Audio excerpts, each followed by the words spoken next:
সামিম আহমেদক গ্ৰেপ্তাৰ কৰাৰ খবৰ ইতিমধ্যে আপোনালোকে পাইছে। ডিব্ৰুগড়ৰ লাহোৱালত গ্ৰেপ্তাৰ কৰা হৈছে সামিম আহমেদক।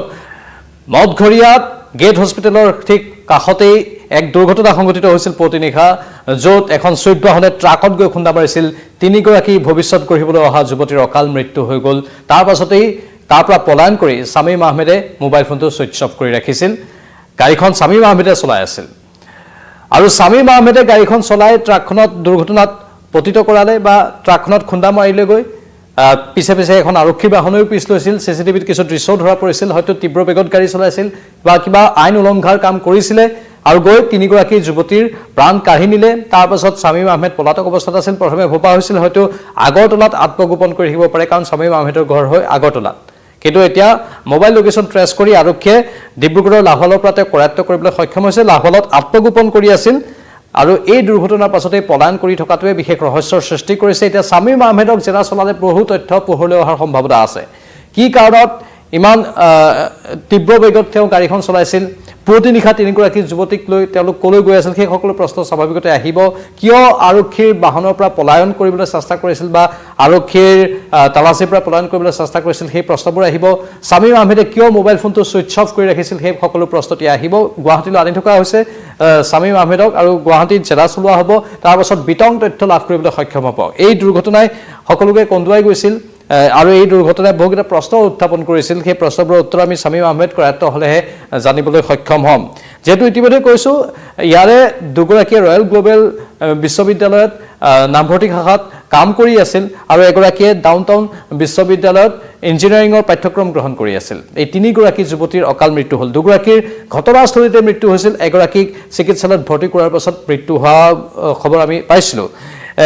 যিগৰাকী আকাংক্ষা শইকীয়া শিৱসাগৰৰ গৌৰীসাগৰৰ আৰু গোৱালপাৰাৰ কৃষ্ণাৰ পূজা সাহা, তেওঁলোকক আৰক্ষীয়ে লগে লগে তেওঁলোকৰ পৰিচয় পত্ৰ উদ্ধাৰ কৰি চিনাক্ত কৰিছিল। দুয়োগৰাকী যুৱতী ৰয়েল গ্লোবেল ইউনিভাৰ্চিটিৰ নামভৰ্তি শাখাত কৰ্মৰত হৈ আছিল। আনহাতে হস্পিটেলত মৃত্যু হোৱা যুৱতীগৰাকী বঙাইগাঁৱৰ ২ নম্বৰ নোৱাপাৰাৰ আৰ্মিনা আহমেদ। নাৰেংগীত ভাড়াতীয়া হিচাপে থাকি আৰ্মিনা আহমেদে পানীখাইটিৰ অসম ডাউনটাউন বিশ্ববিদ্যালয়ত চিভিল ইঞ্জিনিয়াৰিং বিষয়ত BTech পঢ়ি আছিল।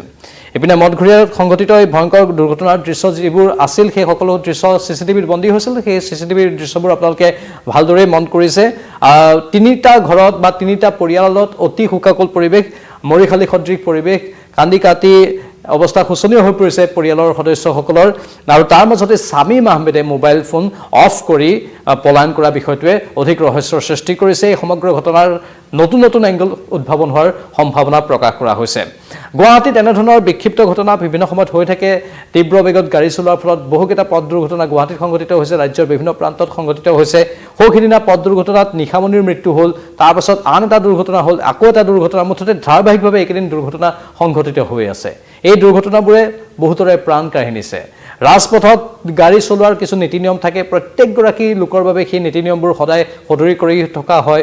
নীতি নিয়ম আইন শৃংখলা সকলোকে মানি চলিবলৈ কোৱা হয়। তাৰ পাছতো একাংশ লোকৰ গাত নালাগে। কেতিয়াবা একাংশই মদ্যপান কৰি গাড়ী চলায়, কেতিয়াবা আকৌ আন কেতবোৰ ইয়াত ভুলৰ কথাও জড়িত হৈ পৰে। এতিয়া সামিম আহমেদৰ ক'ত কি ভুল হৈ গ'ল, কিয় আৰক্ষীৰ বাহনৰ পৰা পলায়নৰ চেষ্টা কৰিছিল, তাত এটা গাঁতো আছিল। যিখন ট্ৰাকত খুন্দা মাৰিছিল, ট্ৰাকত খুন্দা মৰাৰ পূৰ্বে এটা গাঁত আছিল। সেই গাঁতটোত গাড়ীখনৰ চকা পৰিছিল আৰু তাৰপিছত গাড়ীখন নিয়ন্ত্ৰণহীন হৈছিল আৰু ট্ৰাকৰ পিছফালে গৈ খুন্দা মাৰিছিলগৈ। ইয়াত ৰাজপথৰ কথাও থাকিব স্বাভাৱিকতেই। ট্ৰাকখনৰ চালককো ইতিমধ্যে আৰক্ষীয়ে জেৰা চলালে, তেওঁৰ পৰাও বহু তথ্য উদ্ঘাটন কৰিবলৈ সক্ষম হৈছে। ট্ৰাকখন যি স্থানত আছিল সেই স্থানৰ বিষয়ক লৈও প্ৰশ্ন উত্থাপন হৈছে। স্বাভাৱিকতে এই সকলোখিনি কথা এতিয়া তদন্তৰ আওতাত আছে। এতিয়া সামিম আহমেদক কৰায়ত্ব কৰাৰ লগে লগেই আমি আশা কৰিম এই তদন্তৰ এটা ফল ওলাব আৰু এই সমগ্ৰ ঘটনাই নতুন নতুন তথ্য পোৱা যাব বুলি আশা কৰা হৈছে। আৰু তিনিগৰাকী যুৱতীৰ এই মৃত্যুৰ বাবে সকলোৱে দুখ প্ৰকাশ কৰি আছে আৰু তেওঁলোকৰ আত্মাৰ চিৰশান্তি কামনা কৰিছে। এয়া আছিল এই মুহূৰ্তৰ পোনপটীয়া সম্প্ৰচাৰ। পৰৱৰ্তী সময়ত আকৌ আহিম লাইভত। চাই থাকক।